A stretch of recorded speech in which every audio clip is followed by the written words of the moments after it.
Ya, instruksi Presiden nomor 1 tahun 2025 ini memang mengundang banyak perhatian ya, karena ini memang kemudian diinstruksikan kepada seluruh jajaran baik itu TNI, Polri, kemudian juga pusat maupun juga gubernur, wali kota hingga bupati. Kalau kita lihat memang nampaknya pada 2 bulan terakhir seperti November dan juga Desember, penghematan ini pun juga sudah nyata adanya sekitar 3,6 triliun yang sudah diungkap oleh pemerintah pusat. Dalam hal ini apakah kemudian ini juga akan diimplementasikan di setiap daerah? Bagaimana juga kemudian respon dari sejumlah kepala daerah sudah akan tersambung bersama dengan kami. Sudah ada Gubernur terpilih Nusa Tenggara Timur, ada Emmanuel Belkiades Lakaleda. Selamat malam Pak Gubernur. Selamat malam Bu Maria. Ya, terima kasih sudah bergabung bersama dengan kami dan juga nanti juga akan bergabung bersama kami ada Gubernur terpilih Jawa Barat Kang Deddy Mulyadi, dan saat ini bersama saya di studio juga sudah hadir ada pengamat ekonom UI, ada Bang Fitra Faisal. Selamat malam Bang Fitra. Selamat malam Mbak Maria. Kita nanti akan menyoroti dengan hal ini ya, tapi terlebih dahulu saya akan ajak Anda untuk berbincang bersama dengan Gubernur terpilih Nusa Tenggara Timur, ada Pak Belki. Pak Belki, kalau kita melihat instruksi ini langsung diinstruksikan oleh Presiden dan juga sudah dilakukan di sejumlah kementerian dan juga lembaga, dampaknya pun juga sudah bisa dirasakan pada bulan November dan Desember kemarin. Tapi di daerah sendiri seperti apa Pak Belki? Setelah hasil rapat di rapat paripurna kemarin dan kemudian sudah jadi impres di daerah di Nusa Tenggara Timur, kami kan membuat juga namanya tim transisi yang lagi melakukan penyesuaian antara PJ saat ini ke pemerintahan kami nantinya yang kalau tidak ada arahan nanti dilantik tanggal 6 Februari nanti. Nah, dalam pembicaraan tersebut memang setelah mengetahui bahwa ada instruksi Presiden pertama ini, kami juga sudah meminta kepada tim anggaran di daerah dan juga tim transisi yang kami bentuk untuk segera menyesuaikan dengan apa yang menjadi keputusan Impres ini. Dan sejatinya kami juga tentu sebagai wakil pemerintah pusat di daerah, para gubernur di seluruh Indonesia, cuma kami di NTT, akan melakukan penyesuaian juga terkait dengan pesan Impres tersebut. Memang tentu ini tidak mudah bagi daerah karena kalau kita lihat kan dari total angka ada 250 di Kementerian Lembaga Pusat, kami di daerah ada kurang lebih 50 triliun. Nanti teknisnya kita akan menyusun lagi di NTT sebagai provinsi yang menjadi bagian dari NKRI. Kita akan menyesuaikan agar keputusan ini juga tidak, dan yang pertama tentu kan pesannya mengamankan untuk pelayanan publik tetap berjalan dengan baik, dan tentu catatan melalui Impres ini untuk kita tidak melakukan lagi kegiatan-kegiatan yang dirasakan tidak penting ataupun kurang penting, itu juga kita akan sesuaikan. Dan dengan dana yang ada ini tentu kami harus menghitung kembali berbagai program yang akan kami lakukan terkait dengan apa yang menjadi visi misi program juga yang kami sudah putuskan, kami sudah sampaikan juga kepada masyarakat NTT, tapi juga kami kaitkan juga nanti dengan program pemerintah pusat yang juga kebetulan karena kami juga bagian dari KIM di pusat, jadi kami mudah menyesuaikan dengan program pemerintahan di tingkat pusat.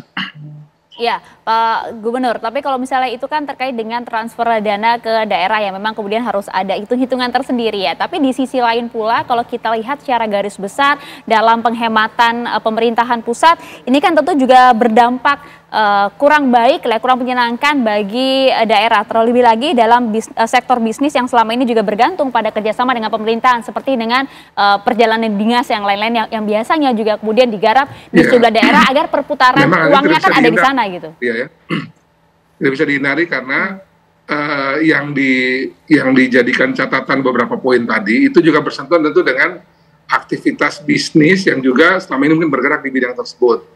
Katakanlah perjalanan dinas itu pasti dia akan kaitannya dengan transportasi umumnya udara dan hotel.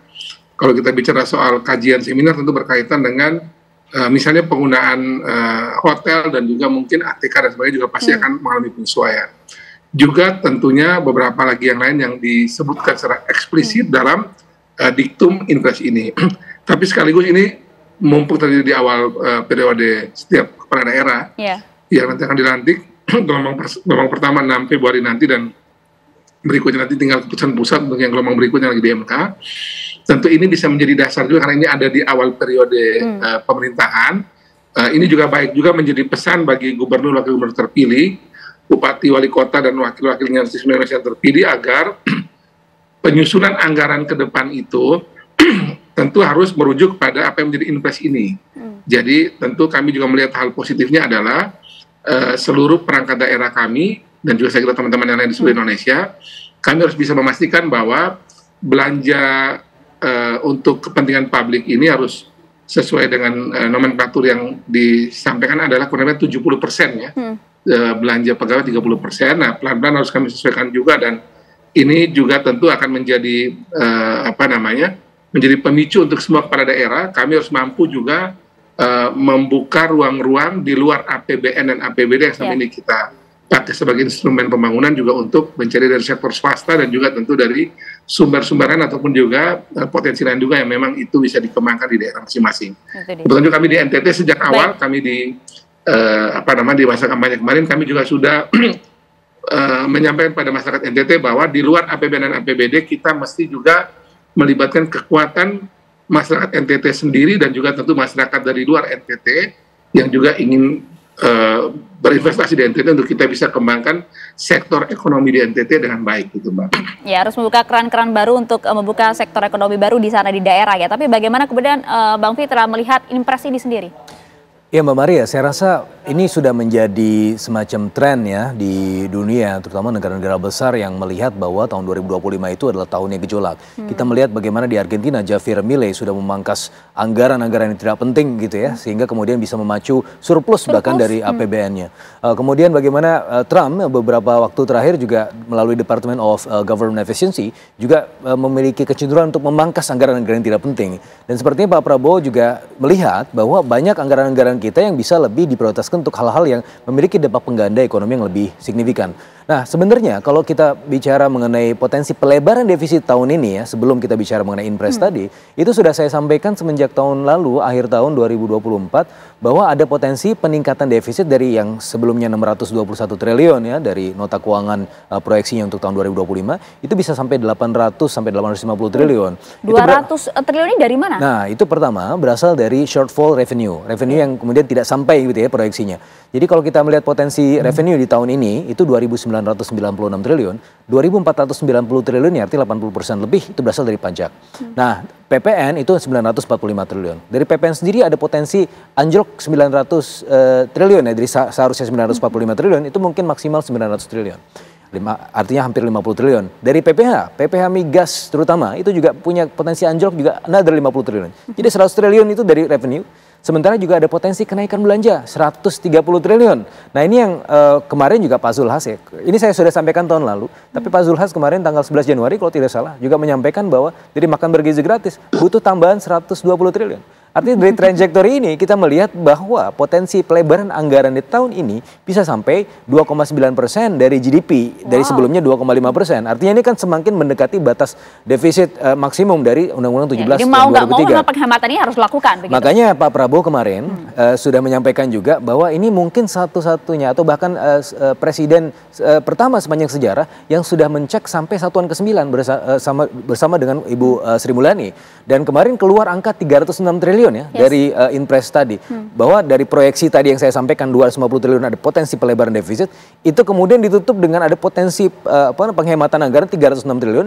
Jadi mudah-mudahan di tahun ini defisit kita ya bahkan juga lebih kecil lagi dari apa yang disampaikan pemerintah gitu. Jadi dan di sisi yang lain program-program prioritas pemerintah masih bisa jalan gitu kan. Ini kemudian idenya kan di situ. Dan apakah kita bisa melakukan itu? Nah, presidennya di tahun 2023 anggaran kita defisit 1,65% ya dari GDP. Tahun 2024 yang seharusnya 2,7% itu 2,3%. Masih bisa kok kita tumbuh 5% bahkan di atas gitu ya, di atas 5%. Maka dari situ presiden itu ya kita bawa tahun 2025. Ya jangan-jangan kalau kita bisa berhemat lagi itu akan sangat bisa kemudian memfokuskan diri kepada hal-hal yang bisa meningkatkan angka pengganda ekonomi pada program prioritas pemerintah. Di sisi yang lain tidak kemudian menghasilkan beban tambahan buat APBN kita. Sehingga pada akhirnya prospek fiskal kita masih oke, sehingga investor asing tidak akan terlalu negatif melihatnya, sementara target-target pembangunan juga masih bisa tercapai begitu, Mbak Maria. Oke, tapi itu kan kalau kita melihat menyambut baik ya impres dari Presiden Prabowo, tapi dampaknya ke daerah seperti apa kepada Pak Melki dan juga rekan-rekan gubernur dan juga wali kota maupun bupati daerah? Ya, heads up-nya adalah di akhir tahun lalu, tahun 2024, kita melihat bahwa kecenderungan belanja pemerintah yaitu agak berkurang ya, karena memang adaptasi birokrasi. Sehingga pada akhirnya kita melihat banyak konsinyering yang nggak dilakukan gitu. Dan kita lihat juga beberapa contoh anekdotal yang saya lihat di lapangan, misalnya ada industri bohlam lampu yang biasanya naik November-Desember, tapi itu nggak naik signifikan. Kenapa? Karena hotel-hotelnya mungkin tidak setinggi sebelumnya okupansinya, kan biasanya pemerintah yang isi ya konsinyering. Nah ini heads up juga buat kita di tahun ini, bagaimana bisa mengkompensasi itu semua. Tapi saya rasa begini Mbak Maria, ini saatnya kita untuk kemudian melihat ekonomi tumbuh lebih independen, tidak kemudian fokus terlalu banyak disusui oleh APBN. Sehingga kita bisa melihat nanti keterlibatan sektor swasta ya, kalau misalnya pemerintah bisa memfasilitasi perkembangan dari sektor swasta ya, tanpa kemudian harus pemerintah menjadi aktor utama ya di sektor pariwisata, itu saya rasa akan menjadi lebih sustainable ke depannya. Karena kan ini ketika masa Covid ya pemerintah sebagai aktor utama ya mengisi ruang-ruang itu. Tetapi sekarang kan saatnya swasta kemudian lebih berperan gitu kan. Nah, bagaimana swasta bisa berperan ya? Fondasi ekonominya dibuat lebih bagus, insentif-insentif untuk industri dibuat lebih signifikan. Contohnya apa yang dilakukan oleh pemerintah? Stimulus fiskal itu masih ada paket stimulus yang 265 triliun kemarin, kan ini sebenarnya kompensasi atas kenaikan PPN 1%. Tapi kenaikan PPN ini kan nggak jadi, tapi paket stimulusnya masih tetap ada 265 triliun. Salah satunya adalah untuk paket industri padat karya. Mudah-mudahan di sektor swasta dalam hal ini bisa lebih bergelora sehingga pada akhirnya mengisi ruang-ruang tersebut yang ditinggalkan pemerintah adalah sektor swasta dan juga masyarakat pada umumnya dan menjadi lebih independen gitu. Itu dia, lebih independen sebenarnya itu kan yang perlu digarisbawahi. Menarik juga bagaimana kemudian nanti daerah juga bisa putar akal mencari solusi untuk penggandaan dana dari impres pemangkasan anggaran ini. Kita nanti coba akan tanyakan kepada Gubernur Melki usai jeda saat lagi. Ya, kalau kita lihat kan sebenarnya tujuan utama dari Impres 1 tahun 2025 ini kan untuk meningkatkan efisiensi penggunaan anggaran negara. Tapi bagaimana kemudian dampaknya ke daerah, Pak Gu, Pak Melki, kalau kita lihat tentu kan APBD maupun perputaran uang di daerah kan juga pasti akan tertekan dengan adanya pemangkasan beberapa aspek operasional maupun non-operasional ini. Bagaimana kemudian daerah bisa berupaya untuk melakukan penggandaan dana melalui keran-keran lain, Pak Melki? Ya, kalau kita cermati ya, pesan dari Impres ini kan adalah kita lebih mengoptimalkan, mengefisiensikan anggaran yang kita peroleh ini untuk kepentingan publik yang ditengarai itu bisa memberikan daya ungkit ekonomi yang lebih bagus. Nah, tentu dengan pesan ini, seluruh pemerintah daerah saat ini, saya pikir juga di Jakarta juga saya pikir juga sama, kita diminta untuk memastikan bahwa semua kegiatan yang dibuat oleh termasuk kami di tingkat daerah ini, itu dipastikan punya daya ungkit ekonomi sesuai dengan arahan kemarin yang sudah Presiden juga sampaikan, misalnya kaitan dengan urusan pangan misalnya, ataupun energi dan sebagainya yang menjadi pesan beliau kemarin. Sebagai contoh misalnya gini Mbak Maria ya, kemarin Menteri Pertanian ke NTT, kami makan siang bersama.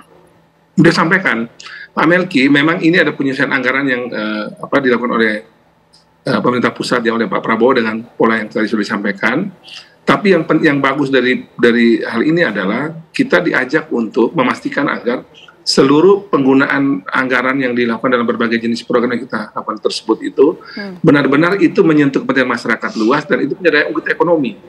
Yang mungkin selama ini kita karena terbiasa dengan anggaran yang ada sedemikian rupa dan relatif cukup ya sampai akhir tahun, sehingga kemudian di akhir tahun itu anggaran kemudian dipakai untuk berbagai program yang seperti disampaikan ya, diselesaikan di hotel-hotel untuk berbagai kegiatan yang bersifat menghabiskan anggaran. Nah, saat ini tentu berbeda dengan kondisi global, kondisi Indonesia saat ini, dan menurut saya juga ini ada baiknya sekali lagi karena ini terjadi di awal periode kepemimpinan Pak Prabowo di pusat maupun kami di daerah Indonesia juga sama. Skema ini memastikan dan mengajak kita semua di daerah untuk juga memastikan seluruh penggunaan rupiah yang dikeluarkan itu benar-benar bermanfaat bagi kepentingan publik yang besar. Termasuk juga selain kita menghemat anggaran adalah mulai memikirkan juga sumber-sumber pembiayaan ataupun dana-dana yang juga bisa dipakai untuk pembangunan yang selama ini mungkin juga kita tidak atau kita belum optimalkan dengan baik. Jadi bukan cuma swasta di daerah masing-masing tentunya, tapi juga mungkin selama ini juga ada dari luar daerah juga yang mungkin masuk dengan berbagai kondisi kita belum buka dengan baik. Nah, hari ini semua daerah tanpa kecuali harus menggunakan potensi yang dimiliki dengan baik sehingga ada sumber-sumber pembiayaan ataupun dukungan terhadap pembangunan di sektor swasta, baik itu oleh pengusaha, termasuk juga mungkin dukungan program yang selama ini juga dari teman-teman LSM misalnya ataupun dari berbagai lembaga di Jakarta ataupun di internasional juga yang membantu daerah. Tentu sekarang ini kami optimalkan dengan baik. Contoh konkretnya di NTT seperti apa, Pak? Pembangunan. Bagaimana? Contoh konkretnya di NTT seperti apa? Misalnya gini, kami sekarang setiap OPD itu saya minta untuk memiliki minimal 1 mitra.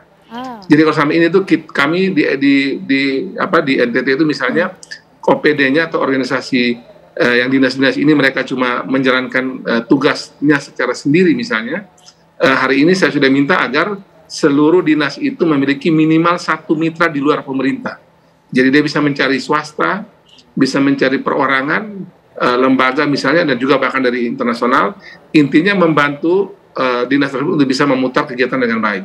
Contoh misalnya kami juga sekarang meminta untuk semua perguruan tinggi swasta di NTT yang memang memiliki misalnya jurusan ataupun fakultas yang terkait dengan dinas tertentu, sekarang kami ajak seluruh dinas kita kerjasama deh dan perguruan tinggi agar juga bisa saling bersinergi untuk mengurus dinas nanti dengan baik. Demikian sektor swasta juga saat ini gara-gara dan kondisi ini saya juga banyak ketemu dengan teman-teman di Jakarta, itu juga beberapa pengusaha juga sudah mulai berkenan membuka juga untuk hotel dan sebagainya karena NTT ini juga sektor pariwisatanya luar biasa bagus dan kami juga dorong untuk sekarang ini daya ungkit pariwisata bisa kita dorong dengan lebih bagus. Dan sekali lagi tentu ini ada plus minusnya, kita pasti akan kekurangan di aspek APBN APBD, tapi ini juga sekaligus saya mengajak semua teman-teman di OPD NTT ini untuk juga kita mulai serius untuk gerakan sektor swasta dengan sungguh-sungguh. Iya, itu dia pasti akan ada dampak negatif ya untuk daerah, tapi bagaimana daerah bisa berkarya kreatif menggaspolkan itu tadi, membuka sektor-sektor karena dana-dana lain. Kalau misalnya dilihat dari sektor pariwisata di setiap daerah yang kemudian bisa dimaksimalkan, apa yang kemudian bisa dilakukan oleh daerah ya, Mas? Iya, jadi kita bicara mengenai hot zone dari masing-masing daerah tersebut untuk kemudian menangkap peluang investasi ya. Kalau kita sebelum bicara ke daerah secara umum ya, kalau kita untuk mencapai target pertumbuhan ekonomi 8% misalnya, kita butuh kebutuhan investasi sekitar 10.000 triliun sebagai baseline-nya. Nah, maksimum yang bisa dipenuhi dari dalam negeri itu cuma 3.000 triliun. Nah, 7.000 triliun berasal dari aspek di luar daerah. Di luar Indonesia bahkan ya. Nah, oleh karenanya ini juga bisa kita refleksi bagaimana pembangunan daerah itu tidak melulu dari APBD, gitu kan. Harus ada pertama swasta, pelibatan swasta, KPBU, kerjasama pemerintah dan badan usaha, baik itu dari secara domestik maupun dari internasional. Dan kita sudah melihat bagaimana hal-hal itu menjadi satu flagship dari pemerintahan Pak Prabowo. Bagaimana Pak Prabowo sudah mencontohkan ya, bagaimana untuk menarik investor ya, sudah datang ke Cina, Amerika Serikat, Brazil, Peru, bahkan terakhir ke India dan Malaysia. Dan saya hitung-hitung itu sudah ada komitmen investasi sekitar 19 billion US dollar, Mbak Maria. Dan oleh karenanya saya rasa ini juga bisa ditiru oleh pemerintah daerah untuk mendatangkan peluang-peluang ya investasi di luar kemudian APBN dan juga APBD. Dan kalau kita melihat misalnya untuk target 3 juta rumah per tahun ya, untuk tahun anggaran 2025 itu sebenarnya kalau dihitung itu cuma cukup 257 ribu rumah, bukan 3 juta, cuma 8,58% dari total keseluruhan yang harus dipenuhi. Tapi dari mana sisanya? Sisanya adalah kemarin bagaimana Qatar, Uni Emirat Arab, kemudian Saudi Arabia itu sudah berbondong-bondong menyatakan komitmennya, itu berdasarkan versinya Pak Hasim, kemarin sudah ingin membangun 7 juta rumah. Sehingga kan kita melihat bahwa pemerintah ya sebagai stimulan di awal tidak perlu semua dilakukan oleh pemerintah. Bagaimana aktor-aktor swasta yang melihat bagaimana ini peluang investasi besar dan menghasilkan return dari mereka itu kemudian digandeng gitu oleh pemerintah pusat dan pemerintah daerah. Itu tadi salah satunya seperti yang dilakukan Pak Melki di NTT. Bagaimana kemudian setiap wilayah harus kemudian menggandeng satu mitra. Itu salah satu solusi yang cukup tepat menurut Anda? Exactly, karena itu adalah menjamin kesinambungan ya perekonomian baik itu level nasional maupun daerah. Kalau semuanya disusui oleh APBN dan APBD itu semua kan terbatas sekali. Sampai mana kita cuma mentok paling di 5% pertumbuhan ekonomi. Makanya harus ada dari luar juga. Baik, itu tadi juga concern dari Pak Melki. Terima kasih banyak Pak Melki, Gubernur terpilih Nusa Tenggara Timur atas waktunya bersama kami di Apa Kabar Indonesia Malam. Sehat selalu untuk Anda, Pak Gubernur. Ya, menarik kalau kita berbincang mengenai hal ini, bahkan kalau kita lihat Pak Presiden Prabowo gitu ya, belum 100 hari kinerjanya di pemerintahan yang baru ini, kemudian sudah melakukan impres dengan total anggaran penghematan yang luar biasa, 300-an triliun. Tapi kalau kita bisa berkaca kepada negara tetangga begitu ya, Argentina misalnya, kemudian juga bisa melakukan hal ini dengan sistem yang agak ekstrim begitu ya, walaupun kemudian surplusnya juga lumayan, sekitar 27 triliun rupiah begitu ya. Bagaimana kita bisa belajar dari Argentina, Mas? Ya, kita belajar bagaimana leadership ya dari Javier Milei ya secara ekstrim bisa melakukan hal-hal yang di luar nalar ya. Bagaimana kemudian dia juga melihat sistem moneternya ya menjadi lebih libertarian. Terus bagaimana kemudian dia memangkas anggaran-anggaran kementerian, bahkan departemen-departemen yang nggak penting pun itu dicopotin semua. Bisa nggak kita melakukan itu? Ya ini sebenarnya jalannya gitu kan, bagaimana Inpres 2025 ini nomor 1 2025 itu merupakan jalan kita untuk kemudian menuju efisiensi. Tapi kita nggak se-ekstrim Argentina. Betul, karena kan tentu sistem politiknya berbeda ya. Kita kan dengan sistem yang multipartai tentu butuh konsensus politik. Ya, kalau tidak ada konsensus politik ya pemerintah juga nggak jalan. Sebagaimana yang kita lihat misalnya di Korea Selatan, itu hampir setiap presiden yang berganti itu pergantinya tidak secara normal, dan setelah selesainya kemudian di penjara gitu kan. Itu kan hal-hal yang kemudian kita tidak inginkan karena pada akhirnya kita kehilangan banyak sekali dari potensi tahun-tahun yang penting ya untuk kemudian mengejar target kita untuk keluar dari jebakan pendapatan menengah. Jadi kita tidak punya waktu lagi dan oleh karenanya butuh konsensus politik. Dan saya rasa sebagai kabinet yang besar ini yaitu adalah modal atau investasi politik juga ya untuk kemudian menjaga kesinambungan prioritas-prioritas pembangunan. Tapi di sisi yang lain ya tentu kita harus berhemat ya, nggak semuanya kemudian melulu ketika kabinet besar maka anggaran juga harus besar. Itu yang dicontohkan oleh Pak Prabowo, dipotong 306 triliun, kalau nggak penting-penting nggak usah dilakukan, dan itu adalah menurut saya itu adalah leadership ya, dan ini bisa berjalan kalau leadershipnya kuat. Itu dia, gitu. Anda melihat ini implementasi di bawah di lapangan nanti akan terlaksana cukup baik? Saya rasa ya, kalau misalnya ini top down dan bagaimana Pak Prabowo itu bisa memastikan, bahkan kemarin ya kalau saya dengar dari speech-nya, itu Pak Prabowo sampai ngecek sampai satuan 9 dengan Bu Sri Mulyani. Ini kayaknya adalah presiden yang pertama sebanyak sejarah yang melakukan sampai ngecek sampai satuan 9. Itu dia, apakah kemudian pembantu presiden dalam hal ini menteri dan juga di bawahnya juga bisa seirama gesitnya dengan kinerja Presiden Prabowo? Mudah-mudahan, kan kita akan melihat nanti episode dari reshuffle ya setelah 200 hari ya. Nah kan ini 100 hari nih. Nanti ketika 200 hari, 6 bulan, mungkin ada momen evaluasi. Kementerian-kementerian yang tidak melakukan perintah ya kan kemarin Pak Prabowo juga dalam speech-nya juga menantang para menteri untuk loyal. Loyal artinya adalah taat pada instruksinya begitu kan. Kalau misalnya nggak taat instruksi ya siap-siap aja untuk keluar dari kabinet. Menarik sekali, coba kita akan menilik pemirsa apa sih Inpres nomor 1 tahun 2025 ini. Apa faktor-faktor saja yang kemudian bisa lakukan penghematan dari segi anggaran pusat maupun daerah. Kita coba akan tampilkan grafisnya untuk Anda, kami bacakan untuk Anda di mana instruksi Presiden nomor 1 tahun 2025 mengenai efisiensi anggaran kementerian maupun lembaga. Ini terdiri atas belanja operasional perkantoran, kemudian juga pemeliharaan, perjalanan dinas yang tak penting, kemudian bantuan pemerintah hingga pembangunan infrastruktur maupun juga pengadaan peralatan dan mesin. Yang tidak termasuk diantaranya yaitu adalah belanja pegawai, kemudian tentunya bansos yang mengatur perjalanan dinas maupun juga bantuan pemerintah hingga juga pengadaan peralatan dan juga barang. Kita coba akan lihat juga di mana kemudian banyak pertanyaan yang mengatur kalau kemudian memang beberapa hal dipangkas, apakah ini juga dapat mempengaruhi begitu ya para peneliti kita. Jadi kan sudah dijelaskan bahwa itu tadi ya beberapa hal yang kemudian akan diatur, yang kemudian akan dipangkas, tadi sudah detail maupun itu operasional maupun juga non operasional. Tapi begini Mas Fitra, kalau kita bicara mengenai hal ini, Presiden Prabowo kan juga gesit ya. 2 bulan terakhir kemarin November dan juga Desember kita sudah lihat bersama 3,6 triliun bisa dihemat dari kementerian dan juga lembaga. Apakah ini kemudian nanti tidak ada celah-celah yang bisa dimanfaatkan Mas kalau kita lihat dari pemerintah kita? Ya, setiap celah tentu masih sangat terbuka lebar karena kalau belajar dari apa yang disampaikan oleh bapaknya Pak Prabowo, Prof. Sumitro, yang sudah kemudian mengidentifikasi ada potensi ya setiap tahun anggaran bocor 30% atau dalam bentuk inefisiensi ya. Jadi ini yang kemudian menjadi patron Pak Prabowo. Pak Prabowo kemudian ya terus mengkampanyekan ini kan dari sebelum-sebelumnya. Bahkan kalau kita lihat dari tahun 2009, 2014 ketika kampanye presiden, 2019 itu selalu mengkampanyekan adalah potensi inefisiensi dan kebocoran. Dan inilah yang kemudian implementasi dari apa yang disampaikannya sebelumnya. Bahwa ya kebocoran-kebocoran itu memang harus ditutup keran-kerannya ya. Salah satunya adalah melalui anggaran-anggaran yang tidak penting. Misalnya infrastruktur ya. Infrastruktur penting nggak? Penting. Tapi kan ada beberapa infrastruktur yang kemudian tidak perlu harus kemudian lewat jalur APBN. Sebenarnya kalau kita lihat anggaran infrastruktur untuk tahun 2025 ini dibanding 2024 itu sudah turun 20 triliun. 420 triliun di tahun 2024, sekarang tinggal 400 triliun. Tapi itu saja kemarin saya dengar dari Pak Prabowo juga ada kemungkinan alokasi anggaran dari anggaran infrastruktur ke tempat yang lebih prioritas. Begitu juga yang saya dengar juga kemarin dari Wamen Thomas Jiwandono akan ada relokasi anggaran infrastruktur.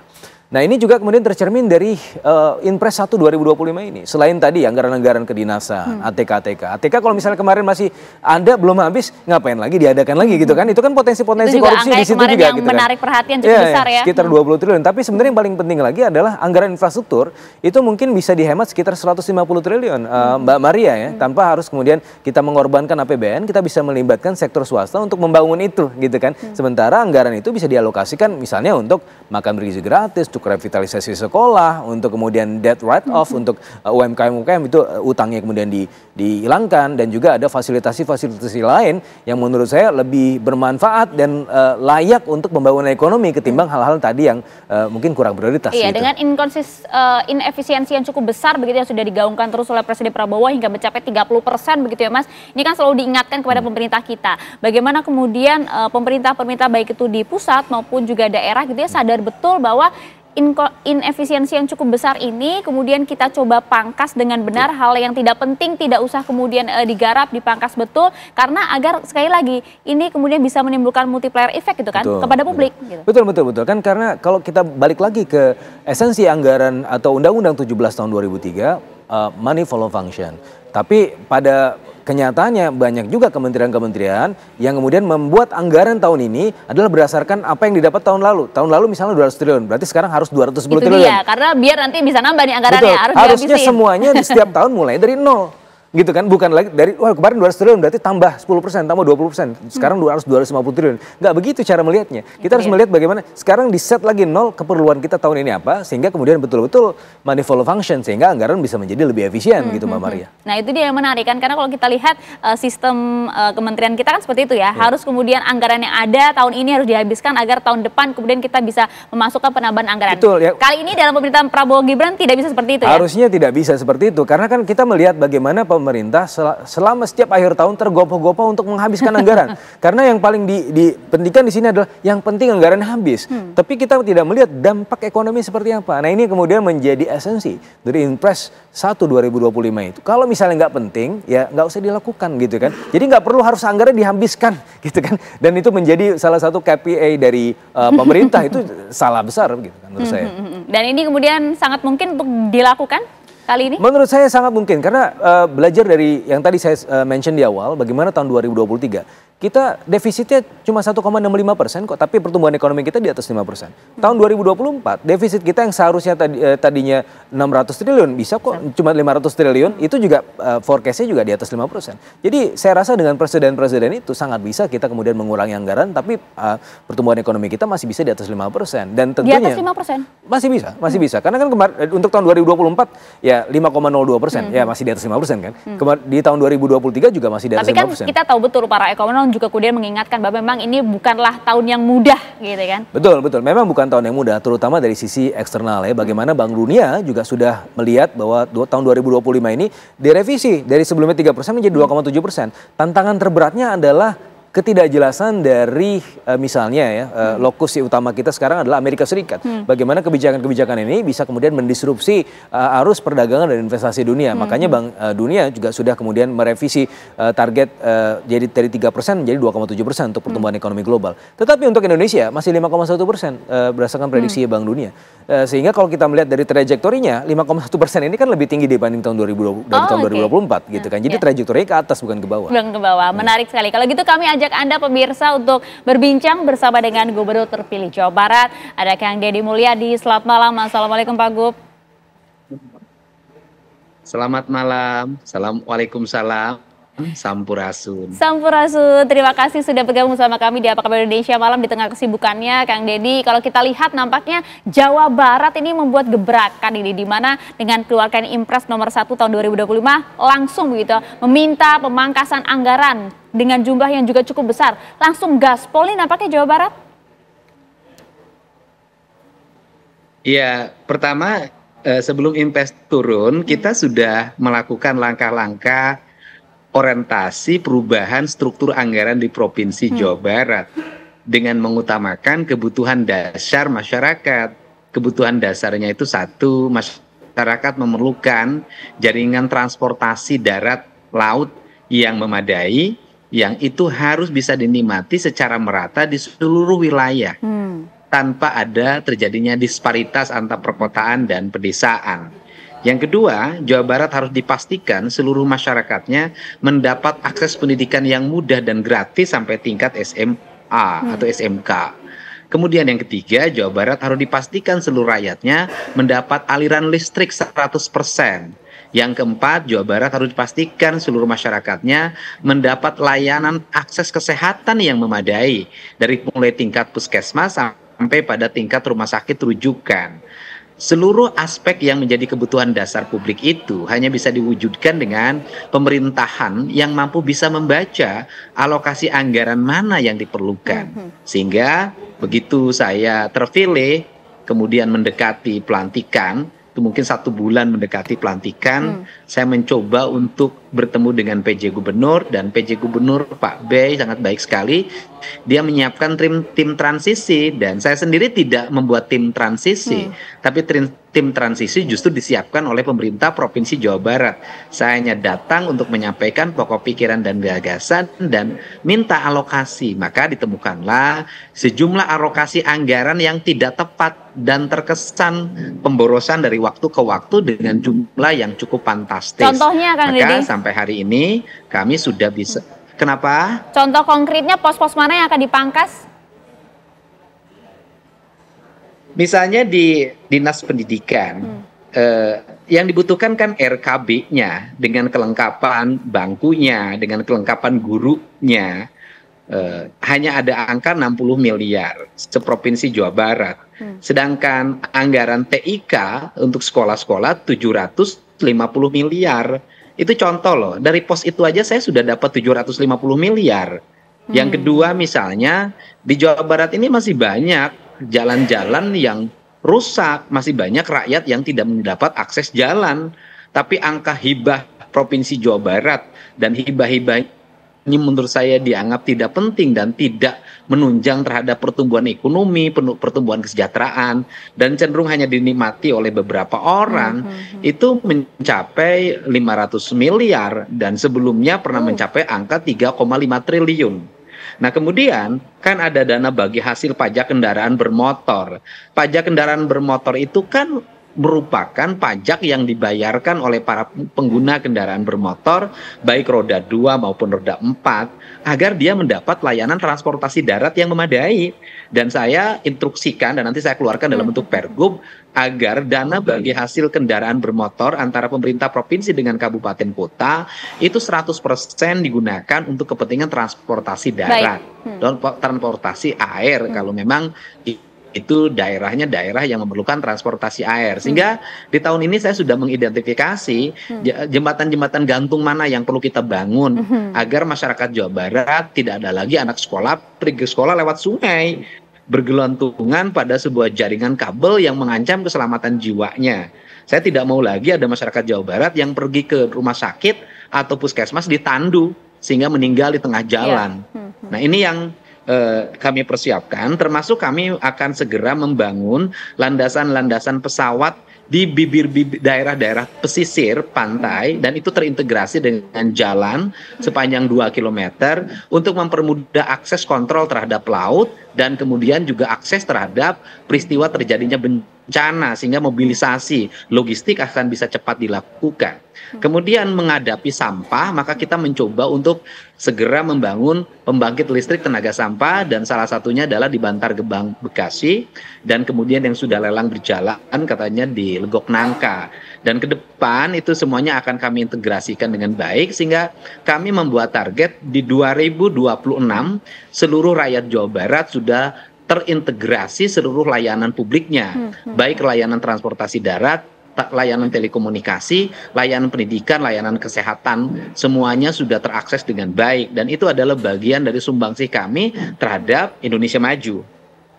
Oke, Kang Deddy, ini nampaknya pemerintah Jawa Barat nampak yakin ya dengan independensi APBD-nya yang kemudian bisa digerakkan untuk publik, terutama tujuan-tujuan yang lebih baik tadi seperti yang Anda sampaikan. Terima kasih banyak Kang Deddy Mulyadi atas waktunya bersama kami di Apa Kabar Indonesia Malam. Sehat selalu untuk Anda. Salam untuk semuanya. Terima kasih. Baik, terima kasih juga Mas Fitra telah bergabung bersama kami. Semoga Impres nomor 1 tahun 2025 ini betul-betul bisa digarap sama gesitnya dengan Presiden Prabowo dan juga para pemerintah di bawah dan juga pembantu Presiden ya. Terima kasih Mas Fitra. Sama-sama.